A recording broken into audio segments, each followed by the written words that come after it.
అందరూ ముందుకు రండి ముందుకు రండి.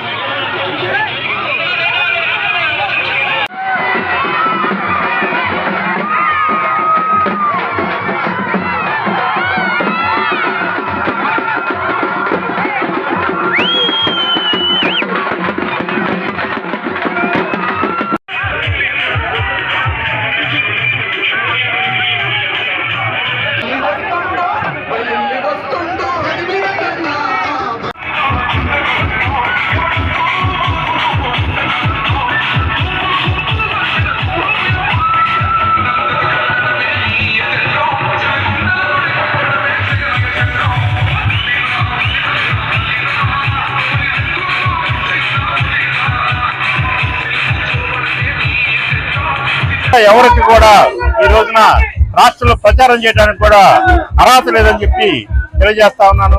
ఎందుకంటే ఎవరు వచ్చినా మన ఆంధ్ర రాష్ట్రానికి మంచి చేసిన దాఖలాలు ఇప్పటివరకు లేవు. కానీ జగన్మోహన్ రెడ్డి గారు వచ్చిన తర్వాత ఈ 5 సంవత్సరాల్లో జగన్మోహన్ రెడ్డి గారు పెట్టిన ప్రతి సంక్షేమ పథకం కూడా ప్రజల గుండెల్లోకి వెళ్ళాయి. అందువలన నన్ను ఈరోజు జగన్మోహన్ రెడ్డి గారు నన్ను చూసుకుంటున్నారు. జగన్మోహన్ రెడ్డి గారు వచ్చినట్టే ఉంది. వాళ్ళందరికీ కూడా ప్రతి ఒక్కరు కూడా టీడీపీ కార్యకర్త కూడా నా రాక కోసం ఎదురు చూసే పరిస్థితి ప్రతి ఊర్లో కనిపిస్తా ఉంది. ఈ విధంగా చూస్తా ఉంటే ఖచ్చితంగా రాష్ట్రం మొత్తం కూడా అదే విధంగా మా అద్దంకి ప్రాంతంలో కూడా ఇక్కడ బ్రహ్మరథం పడతా ఉన్న పరిస్థితి చూస్తా ఉంటే భారీ మెజార్టీతో ఖచ్చితంగా మేము గవర్నమెంట్ ఫామ్ చేస్తామని చెప్పి తెలియజేస్తా ఉన్నాం. ఇది వేరే నియోజకవర్గం కానీ కుప్పంలో పోటీ చేస్తా ఉన్నాడు. అదే విధంగా సోనియా గాంధీ కూడా గతంలో చూసినట్టయితే ఎక్కడెక్కడో పోటీ చేసింది, ఎవరో స్థానికులు కాదు. అదేవిధంగా గొట్టిపాటి రవి కూడా ఇక్కడ స్థానికుడు కాదు, అది యాక్చువల్ గా మాటూరు వేరే నియోజకవర్గం. కానీ ఇక్కడికి వచ్చిన తర్వాత స్థానికులు నాన్ స్థానికులు అనే దానికన్నా ఇక్కడ లోకల్ పార్టీల్లో ఉన్నటువంటి జగన్మోహన్ రెడ్డి గారిని చంద్రబాబు నాయుడు గారిని వాళ్ళు చూస్తారు. ఖచ్చితంగా ఇక్కడ జగన్మోహన్ రెడ్డి గారికి ప్రజలు బ్రహ్మరథం పడతా ఉన్న పరిస్థితి కనిపిస్తా ఉంది. అదేవిధంగా రాబోయే కాలంలో రాబోయే ఎలక్షన్స్ లో ఖచ్చితంగా ఇక్కడ వైఎస్ఆర్సీపీ జెండా ఎగరవేస్తామని చెప్పి తెలియజేస్తా ఉన్నాను.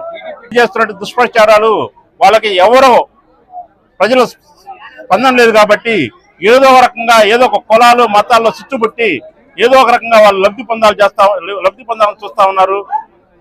అదేవిధంగా చూసినట్టయితే నిన్న చిరు వ్యాపారాలను పట్టుకొని వాళ్ళ షాపుల్లో చిన్న గంజాయి అమ్ముతున్నారని చెప్పి రకరకాలుగా మాట్లాడుతూ ఉన్నారు. అదేవిధంగా మన టిప్పర్ డ్రైవర్లను విమర్శించారు. అదేవిధంగా ఆటో డ్రైవర్లను విమర్శిస్తున్నారు. ప్రతి పేదవాడిని కూడా ఈరోజు చంద్రబాబు నాయుడు గారు లెక్కలేని పరిస్థితుల్లో చూస్తా ఉన్నారు. ఆయనకి ఫస్ట్ నుంచి కూడా బీసీలు ఎస్సీలు ఎస్టీలు మైనార్టీలు అంటే ఆయనకి పడదని చెప్పి రాష్ట్ర ప్రజలందరికీ కూడా తెలుసు. ఆయనకు కావాల్సింది ఏంటంటే పెత్తందారి వ్యవస్థ కావాలా. ఆ వ్యవస్థను జగన్మోహన్ రెడ్డి గారు ఖచ్చితంగా నిర్మూలించారని చెప్పి నేను స్పష్టంగా తెలియజేస్తా ఉన్నాను. ఖాతరు చూస్తా ఉంటే ఈ రోజున ఎక్కడికి వెళ్ళినా ఈ రోజుకి రేపటికి ఎల్లుండికి ప్రతి చోట కూడా మార్పు కనిపిస్తా ఉంది. భారీ సంఖ్యలో జనం వాళ్ళ బిడ్డ వచ్చి జగన్మోహన్ రెడ్డి గారు ప్రతి ఇంట్లో కూడా మా బిడ్డ వచ్చాడని చెప్పుకునే పరిస్థితి ప్రతి ఊర్లో కూడా ప్రతి చోట కనిపిస్తా ఉంది. వాళ్ళ బిడ్డ ఈ రోజున ప్రచారానికి వస్తే అందరూ బ్రహ్మరథం పట్టడానికి వస్తా ఉన్నారు.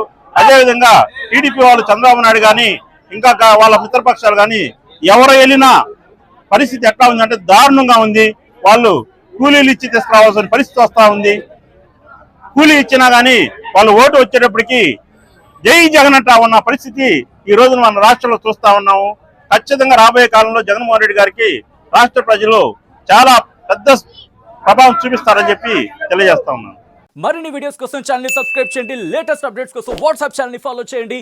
అండ్ లింక్ డిస్క్రిప్షన్ లో ఉంది.